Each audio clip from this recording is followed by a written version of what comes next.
Ronald Reagan and the Challenger disaster. Ladies and gentlemen, I have planned to speak to you tonight to report on the State of the Union, but the events of early today have led me to change those plans. Today is a day for mourning and remembering. Nancy and I are pained to the core by the tragedy of the Shuttle Challenger. We know we share this pain with all of the people of our country. This is truly national loss. 19 years ago, almost to the day, we lost 3 astronauts in a terrible accident on the ground, but we have never lost an astronaut in the flight. We have never had a tragedy like this, and perhaps we have forgotten the courage it took for the crew of the shuttle. But they, the Challenger 7, were aware of the dangers but overcome them and did their jobs brilliantly. We mourn 7 heroes: Michael Smith, Dick Scobie, Judith Resnick, Ronald McNair, Ellison Onizuka, Gregory Jarvis, and Krista McAuliffe. We mourn their losses as a nation together. For the families of the 7, we cannot bear as you do the full impact of this tragedy, but we feel the loss, and we're thinking about you so very much.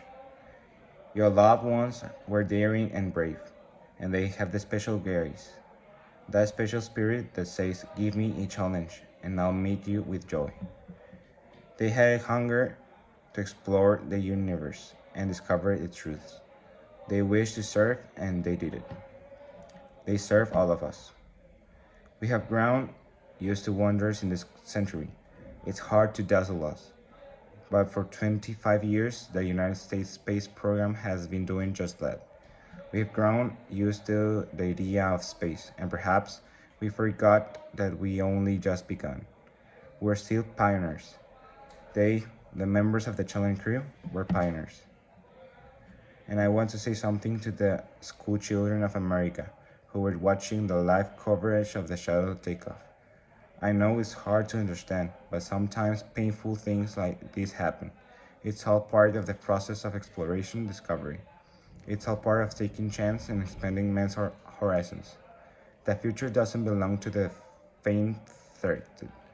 It belongs to the brave. The Challenger crew was pulling us into the future, and will continue to follow them. I have always had great faith in and respect for our space program, and what happened today does nothing to dismiss it. We don't hide our space program. We don't keep secrets, cover things up. We do all it up front and in public. That's the way freedom is, and we wouldn't change it for a minute. We'll continue our quest in space. There will be more shuttle flights and more shuttle crews, and yes, more volunteers, more citizens, more teachers in space. Nothing ends here. Our hopes and our journeys continue. I want to add that I wish I could talk to every man and woman who works for NASA or who work on this mission and tell them, your dedication and professionalism have moved and impressed us for decades, and we know of your anguish. We share it. There's a coincidence today. On this day, 390 years ago, the great explorer Francis Drake died aboard the ship off the coast of Panama. In this lifetime, the great frontiers were the oceans, and the historian later said, "We lived by the sea, died on it, and buried it in." Well, today we can say the Challenger crew, their dedication was like Drake's complete. The crew of the Space Shuttle Challenger honor us by the manner in which they live their lives. We will never forget them, nor the last time we saw them.